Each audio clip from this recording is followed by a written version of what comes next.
أعوذ بالله من الشيطان الرجيم بسم الله الرحمن الرحيم كمسوق ففكريش ميري فكريم كمسوق فعمريش ميري مريم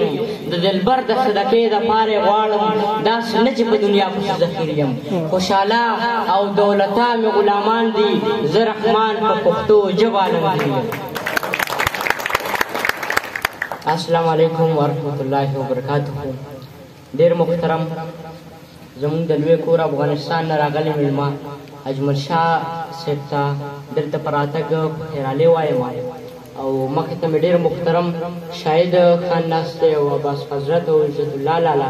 او درمان لالا ته د کتاب مبارکي وایم. په سټیج باندې ډېر استادان ناست دي.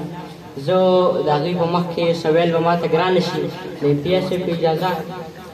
دا کتاب د ټولو پښتنو کتاب دی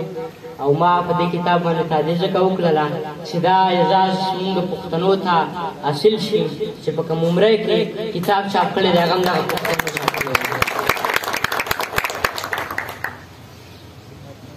زه هغه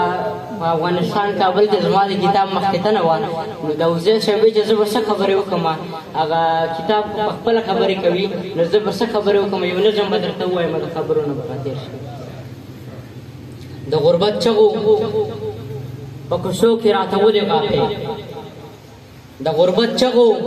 په کوڅو کې راته ولې غاپې زه لا ماشوم یم امتحان زما نه سل اخلې چېرته د بل چا ورته لاړه شي ما مه ژړوئ. د غربت چغو په کوڅو کې راته ولې غاپې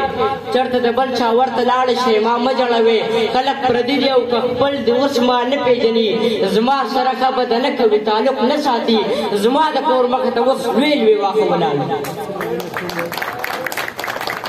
داسې خلک پردي دي او که خپل دي اوس ما نه پېژني زما سره ښه بده نه کوي تعلق نه ساتي زما د کور مخې ته اوس لوی لوی واښه ولاړ دي. دوکانداران راله نسیه نه راکوي قرض نه راکوي د خدای خاطر وکړه چې زه بلا بېوسه یم د خدای خاطر وکړئ چې زه بلا بېوسه یم.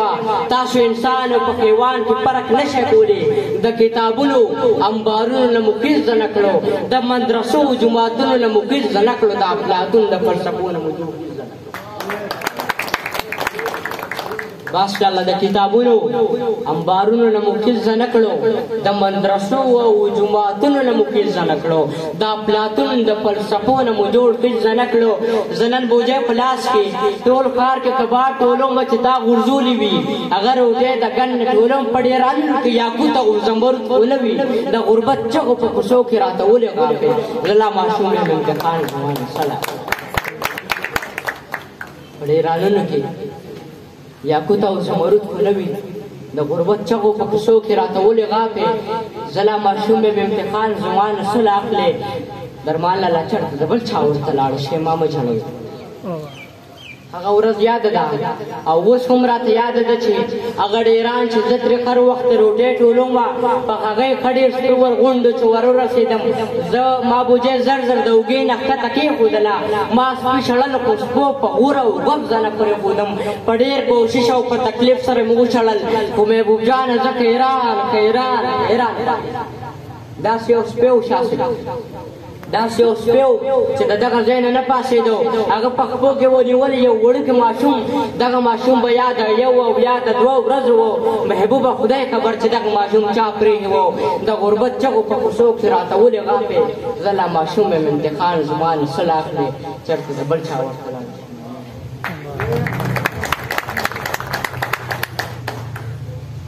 یو څو شعرونه وایم خو بیا به درنه اجازه واخلم او په اخره کې به د حمزه بی او د ده د دې ټولو ملګرو د دې ځای د دې ټولنې مننه وکړم چې دغه خپلې غونډې را جوړه کړه چې توره شپه او د سرتورې احتجاج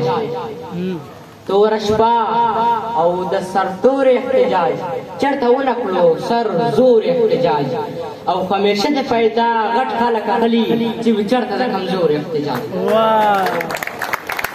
همیشه ته فایده غټ خلک اخلي امتیاز چې چېرته د کمزور احتجاج چې وریځو کې سپوږمۍ کله پناه شوه تاسو ولیدو د ستورو احتجاج چې په ورځو کې سپوږمۍ کله پناه شوه تاسو ولیدو